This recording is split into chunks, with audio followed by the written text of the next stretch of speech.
Man, that's pure spooky, I want to tell you. Now gather round while I elucidate on what happens outside when it gets late. Long about midnight, the ghosts and banshees get together for the nightly jamboree. Ghosts with horns and saucer eyes, and some with fangs about this size. Some short and fat, some tall and thin, and some don't even bother to wear their skin. I'm telling you, brother, it's a frightful sight to see what goes on in the night. Now when the spooks have a midnight jamboree, they break it up with fiendish glee. Ghosts are bad, but the one that's cursed is the tomb of Dracula. He's the worst when he goes a-jogging across the land, holding werewolf by night by the hand. Demons take one look and groan, and man-thing heads for parts unknown. There's no spook like... Hold on a minute. What the hell is a man-thing? Who wrote these lyrics?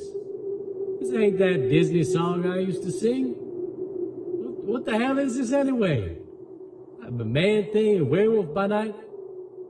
First they got me singing Christmas songs with David Bowie. Now I'm down here with this jackass named Dr. Durant, surrounded by old toys and musty comic books. Oh, how the mighty have fallen. Bob Hope gets Ann Jillian. I get this garbage. What's this other song he wants me to sing? Remco Frankenstein? What the hell is that? He ain't paying me enough for this crap. He ain't paying me at all. Well, you can just forget it. I am out of here. Find yourself another down on his luck dead crooner. Adios, muchachos. I'm hitting the road to Morocco, Hong Kong, Bali, and wherever the hell else. But I tell you one thing, it ain't gonna be the road to Dr. Durant's Sanctum. Toodaloo. Goddamn crap. What is it? Get this shit out of my way. Long boxes and stuff. How the hell do I get out of here?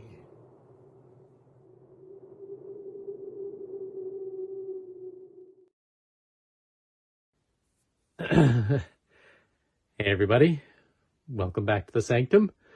As you can tell by the mighty Marvel calendar, it is the month of October, and as this beautiful illustration by Frank Bruner tells us, it's time for Halloween. And that means we're going to be taking a look at some spooky, scary, Halloween-inspired, horror, and mystery comic book covers. So settle in and enjoy.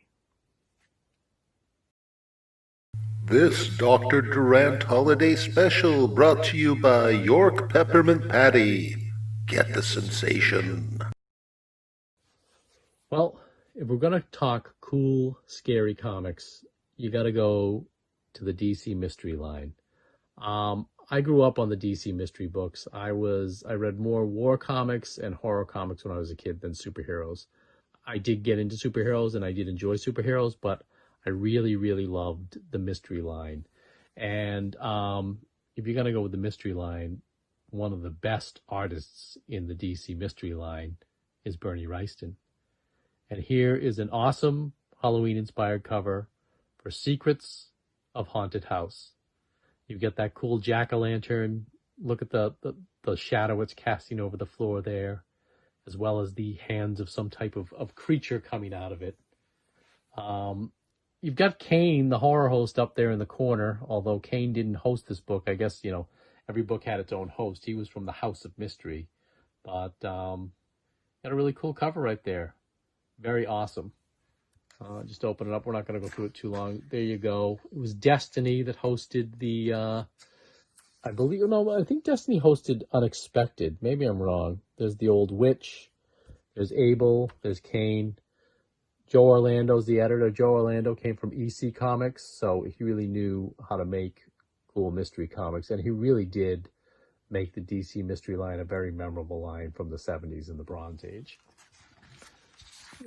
The cool thing about the mystery books, and we're going to do some episodes on the mystery books down the line. This one's just a cover showcase. Is the style of art you get in there. You get so many different styles of art, so many different styles of storytelling. And for me, it was always just very cool to get this sort of, you got 3 or 4 books for the price of one because you had 3 or 4 different stories. And that's what I always dug and thought was really cool about this line. And I really did enjoy the DC Mystery line. Same with the war books. So there you go. A perfect Halloween cover to start off our episode. Now, years later in the 80s, Royston did another cool Halloween cover for Secrets of the Haunted House as well. And this one's, it's such cool Royston. He's got this bunch of demons grabbing the guy's leg, trying to drag him down to hell or something. And you've got this pumpkin-type god or demon coming after him. Again, he's totally paying homage to the prior cover that he did for this back in the 70s. You've got the shadow of the jack-o'-lantern down there on the ground. You've got the jack-o'-lantern's head. Almost like these two covers could simultaneously, bookend each other. It's very cool. And it's Royston, so how can you go wrong? Now here you go with one of the best books of the DC Mystery line, House of Mystery. And they really were gearing these books towards monster kids. I mean, look at the font there, and even the Do You Dare Enter the House of Mystery. This is issue 174. This is not the first issue of the House of Mystery, but it's the first one where it converted to the Bronze Age mystery books. I don't think Kane's in this issue. Let's actually take a look and see if he is. Yeah, they hadn't established the host yet. It was still just stories. But he comes along soon enough, and it's got an iconic cover by the great Neal Adams. Neal Adams did a lot of covers in the 70s, especially for the mystery books. And the thing about the mystery books, the ones that he drew, is they always have kids in them, like kids almost about to get into danger. Which in a way, I wonder if he was sort of flouting the comics code at the time by putting kids in danger, on the covers of his books. It's always some kid about to get grabbed by a ghost or taken away by a demon, or they're all about to have something horrible happen to them. And as you can see, these kids are on the steps of this horrible house, and they're being beckoned inside by who knows what.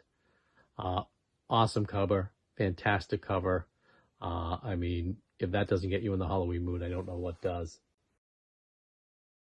Now here's that cover again with a little bit more of a Halloween theme, sort of repurposed here for one of the, they used to call these treasury editions. They were oversized books, and they were $1 a piece, and they were amazing. I mean, as a kid, sometimes my mom would come home from the store with 1 or 2 of these for me, just out of the blue, and it's funny because a lot of times when I'd be at the store asking my mom to get me a comic book, it was always, no, we got to go. Come on. But every once in a while, she'd go out shopping and she'd come back with like 3 or 4 different treasury editions that she would pick up. And man, did I love those. I would just pore over them. I mean, just look at the beautiful artwork inside these. There you go. You've got Kane, the horror host for the House of Mystery. And they would reprint a lot of stories in here. And the thing about the mystery books is they used a lot of up-and-coming artists would cut their teeth on these books.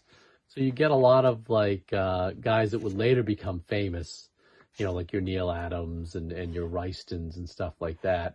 And they did some great work in here. Here's some cool Royston artwork right there. Very awesome. There's also some Neal Adams in here. Yeah, this is a Neal Adams story. It's got a great ending. Look at that picture right there.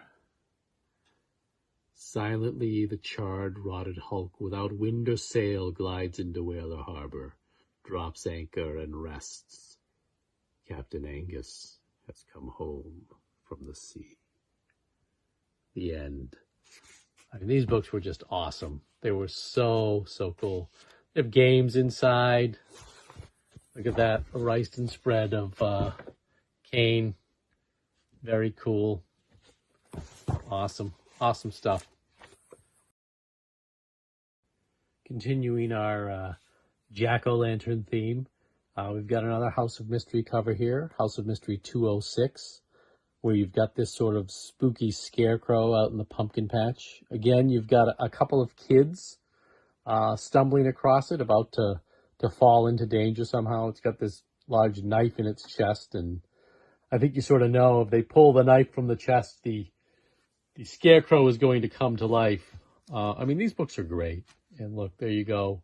Ryston, again, drawing a great opening page with Kane, the caretaker of the House of Mystery, ready to tell us some tales. They had some really great illustrators in here. Again, they brought back some of the older guys from EC sometimes. You had a lot of Wally Wood. You had Ryston. You had Mike Kaluta. And then they got a real batch of these Filipino artists who did great jobs. Alfredo Alcala, Rubini, Tony DeZunga. Like, a lot of those guys did some great work on these books. And these are really the books that I loved as a kid and still love now. There's nothing like breaking out a stack of these, sitting by the fire on a cold October night and just digging into some cool, spooky little stories.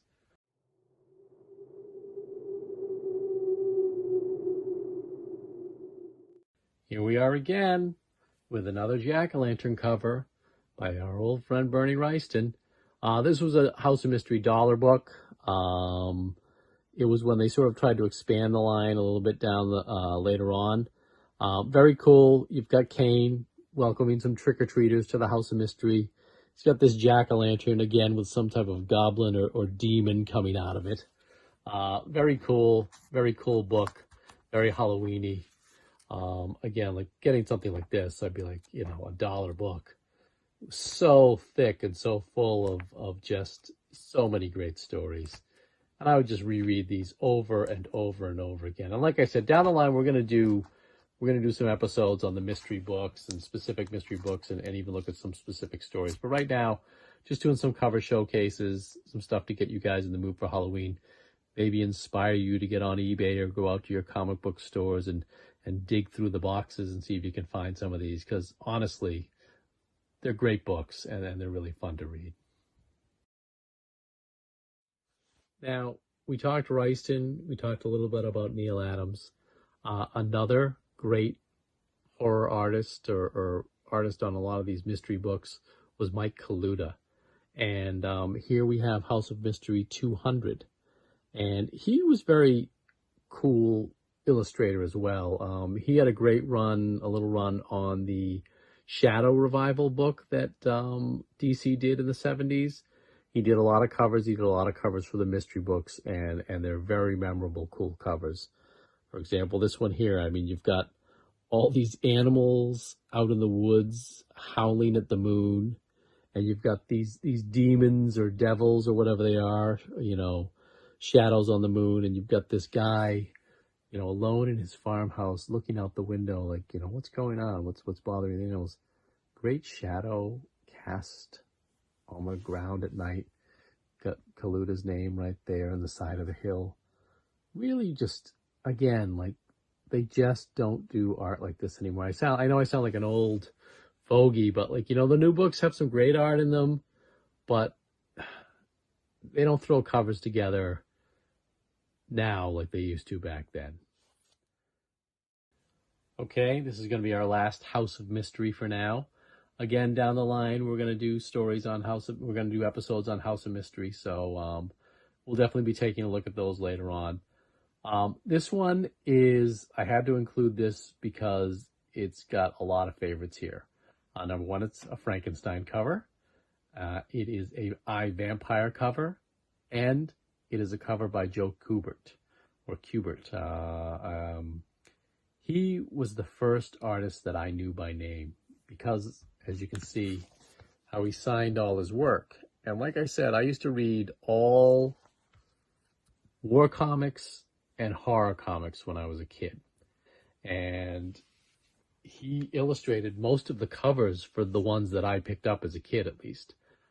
This is a great cover because they ran this series in House of Mystery later on called I, Vampire, about this guy named Andrew Bennett, who has been alive forever, and he's sort of trying to hunt down his lover, who's sort of become this evil queen that led all these other vampires, runs this evil vampire gang.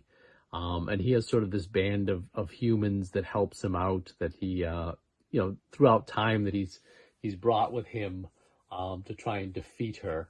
And this is a cool cover. It's very Halloween-y.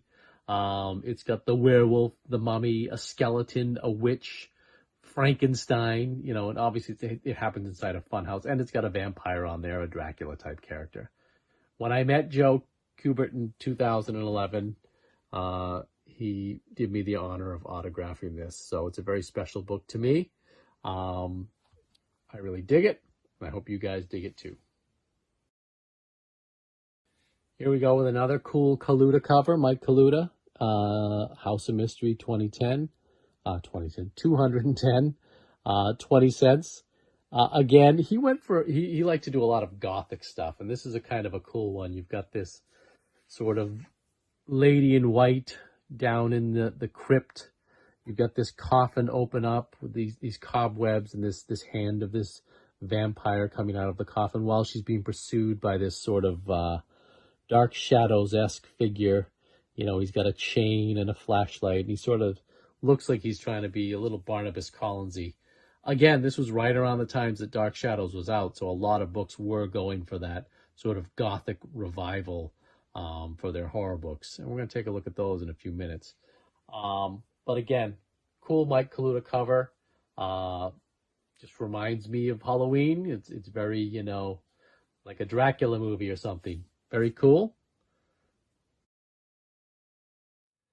Here we've got House of Mystery 205. And this is a cover I really dig because it's what they kind of call like a gray tone cover, where it's almost a photographic style, that the type of paint or ink they used on this to give it this cool, the colors just pop, and the grays and blacks are really dark. It almost gives it like a 3D style or effect. And here we've got some type of,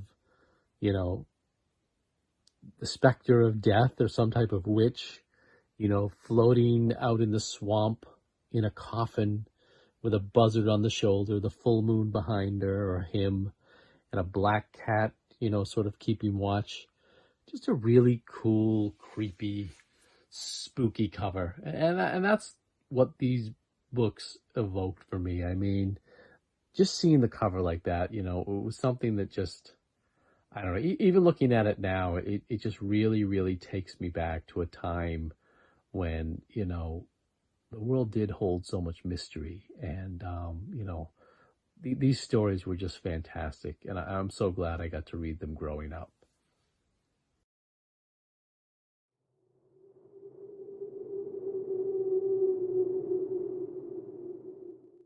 Here's another great one from the DC Mystery line. Weird Mystery Tales. It was sort of a short-lived one. Again, they had so many. They had House of Mystery, House of Secrets, The Witching Hour, Unexpected, Weird Mystery Tales, Tales of the Unexpected, Sinister House of Secrets, Secrets of the Haunted House. I mean, they went through everything. They really had the mystery books running. Some of them lasted, some of them didn't. But I'm including this one because, again, it's a very Halloween-y one to me because it's sort of an all-star monster cover. You've got bats. You've got this girl going down into this basement or crypt or whatever. You've got this creature's hand coming up behind her as she pulls back this rotted curtain to see Dracula, Frankenstein, the Mask of the Red Death, obviously, Death himself, and a rat. So, I mean, very Halloween-y, very cool, awesome. Drink it in, ladies and gentlemen. Now, this one's from Secrets of Sinister House, number 9. This is a Jack Sparling cover. Again, it's one of those what they call gray tone covers that it just has this otherworldly feel to me, these gray tone ones. They look like illustrations.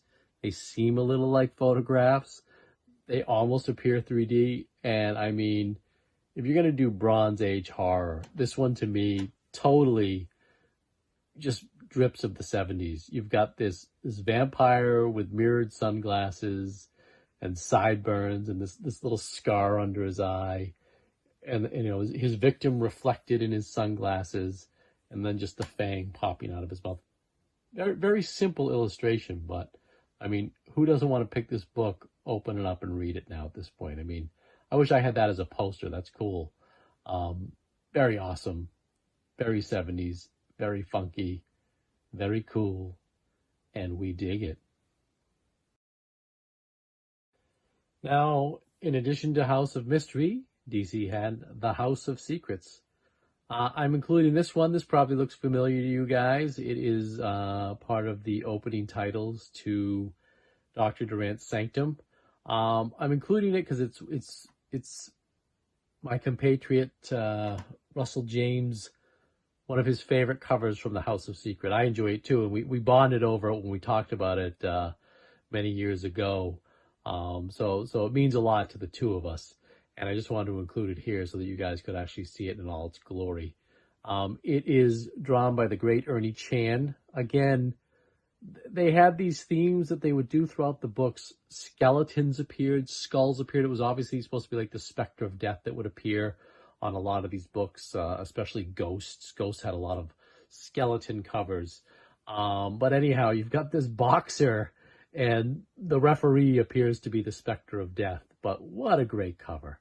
I mean, he's laying there alone in the ring. The guy's looming over him, and, you know, Death is saying, "You're out of here." One thing I did want to mention on this book, I know I don't want to go into too many stories, but this story here is written by Michael Fleischer, who he was a writer that he wrote a lot of the Spectre revival from the 70s.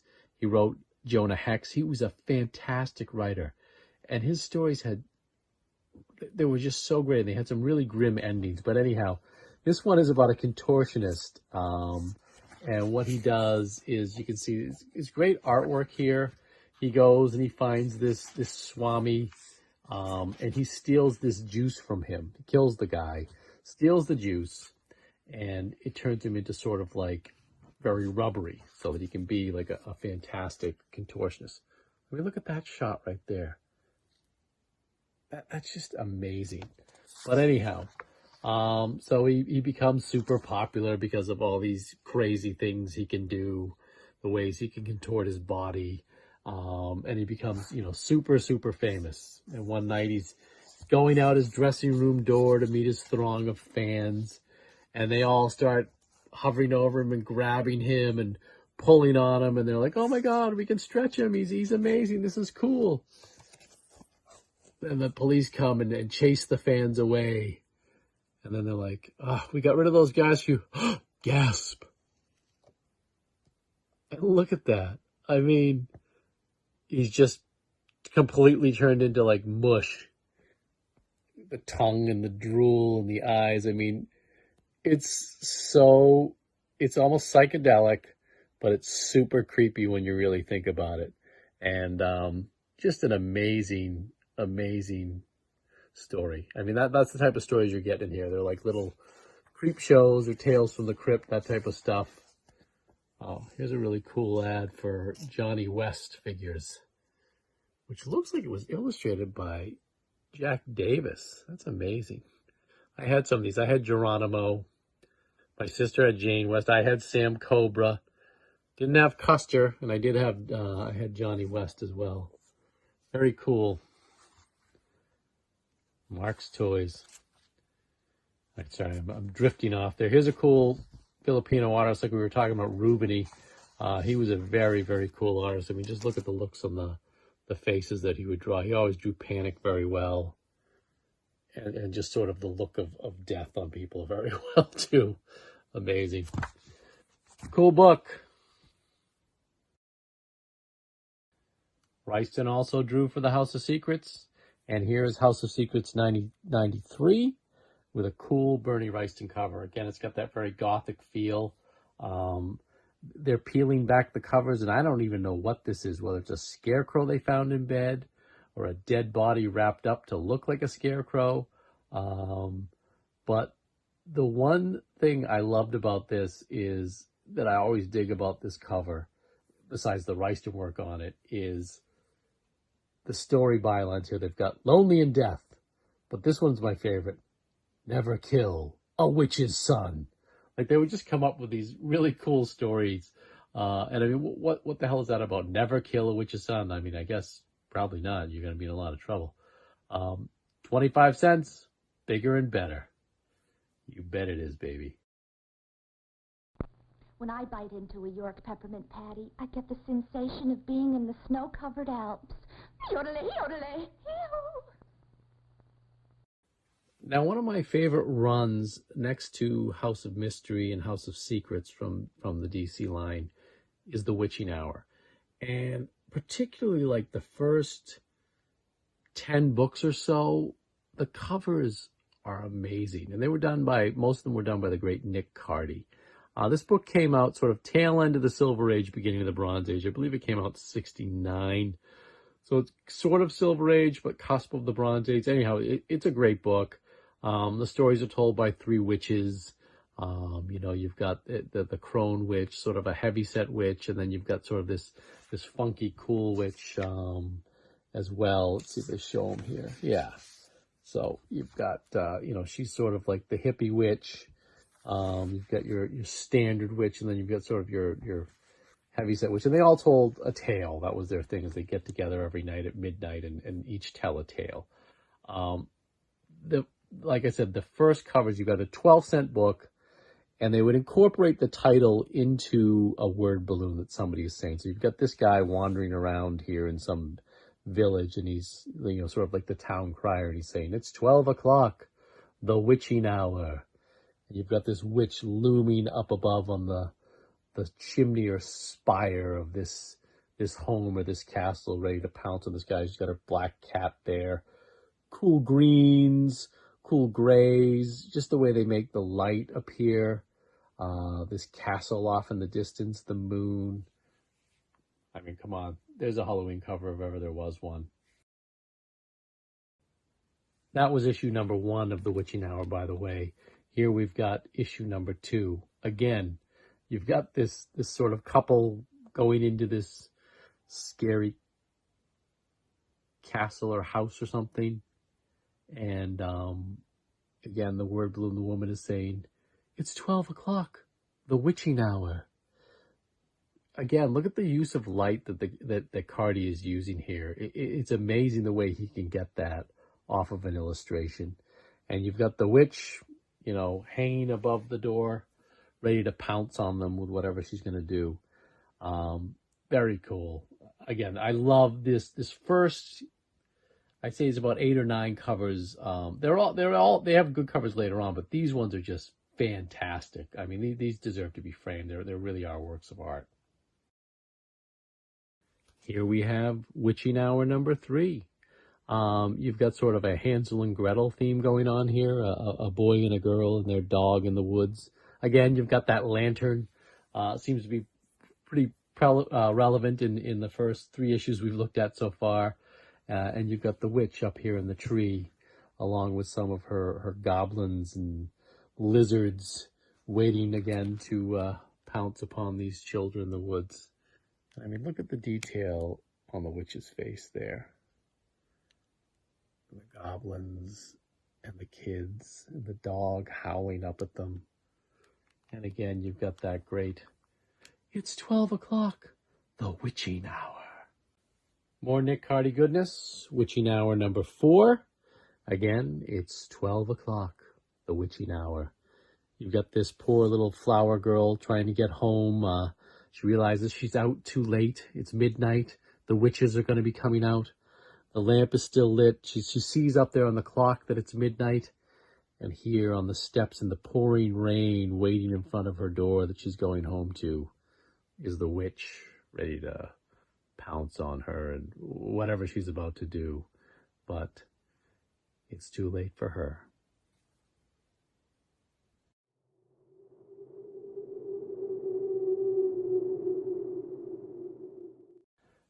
kind of interesting how all these early covers of Witching Hour kind of tell a story. I mean, each cover itself is a story in and of itself, but all these covers together, to me, are a story. None of them take place in modern times. They all seem to take place in sort of this, you know, either grim fairy tale type village or old world, you know, barbarian Frankenstein-y style, you know, village. And it seems that this witch terrorizes this forest and this village. And this is one of my all-time favorites out of the first group. I don't know why. I used to see this cover a lot as a kid for some reason in the in-house ads for old comic books that I had and I only acquired it until recently. Not recently, but the last, you know, 5 or 6 years. It's a really cool cover. It's just this old, I don't know if he's an innkeeper or whatever, and he's closing the shutters to his home, and he's like, it's 12 o'clock. Zavicinawa. And there you've got the witch up on this crumbling old chimney, waiting to pounce upon him. You've got that castle in the background. It's the same village. You know, I wonder if Cardi just banged these out in a day, you know, and said, here's the first 5 covers, you know, to your book. Go ahead, do with them what you want. Because they do, in and of themselves, kind of form like a series. And I really dig them that way. They're very cool books. One thing I did want to mention on this issue number 5 is it's the first issue where we've got the 3 witches appearing on the cover as well. So that they're starting to become prominent in the book. So next up, we've got issue number 6, which takes us kind of into the modern era. Like I said, these ones were all sort of from the past. This next one is going more to modern times here. So here you've got this young couple. Again, it's a Nick Cardy cover. They're stumbling across this witch's meeting or coven in the basement of this old mansion. You can see sort of the broken down railing. They're on the steps. You know, they're dressed like modern kids of the day would be back then in '69. You've got this monster's hand or witch's hand coming up behind them. The girl noticing it, and then you've just got all the witches down here. Again, you know, look at the detail on the witches. Very cool. And again, the awesome lights. So that's issue number 6 of the Witching Hour. Sort of takes us more into the modern times. I believe there's a few issues after this where they go back to kind of that old world village that the witches are in. But again, this is also the first one where it's not a word balloon coming out of the person's mouth. It just says, it's 12 o'clock, the witching hour. The girl's not exclaiming it, or the guy's not exclaiming it, or even the witches aren't saying it anymore. So issue 5 was sort of the last one where someone on the cover was actually shouting the byline and the title of the book.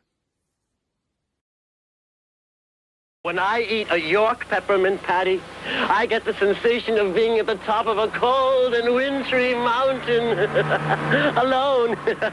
York Peppermint Patty, get the sensation. Well, I think that's it for now. I hope you guys enjoyed taking a look at some of these spooky comic book covers. I hope it inspires you to go out and search for them in your local comic book shops. They really are fun reads. They really are enjoyable. And, of course, I can't leave you without us taking a look at our dear friend, Frankenstein. This is a Famous Monsters 1965 yearbook. We've got a Glenn Strange Frankenstein. Awesome cover, awesome colors. I've always loved that cover, always wanted it as a poster, but, you know, I'll stick with the Famous Monsters magazine. Hope you guys enjoyed this. Hope you had some fun. I had fun digging through my long boxes trying to find these. Now I'm going to sit back and read them. And I hope you guys all have a happy Halloween. Remember, be nice to each other. Keep on keeping on.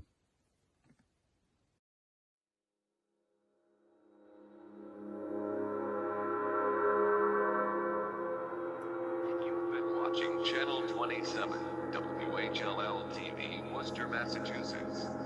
Channel 27 is owned and operated by Central Massachusetts Television Incorporated, and operates under the authority granted by the Federal Communications Commission. Assigned frequency is 548 to 554 megahertz, and we have an effective radiated visual power of 1,151,000 watts. Our technical facility is located on Parker Road in Shrewsbury, Massachusetts. Our transmitter is located on Stiles Hill in Boylston, Massachusetts. Microwave call sign is KQO86.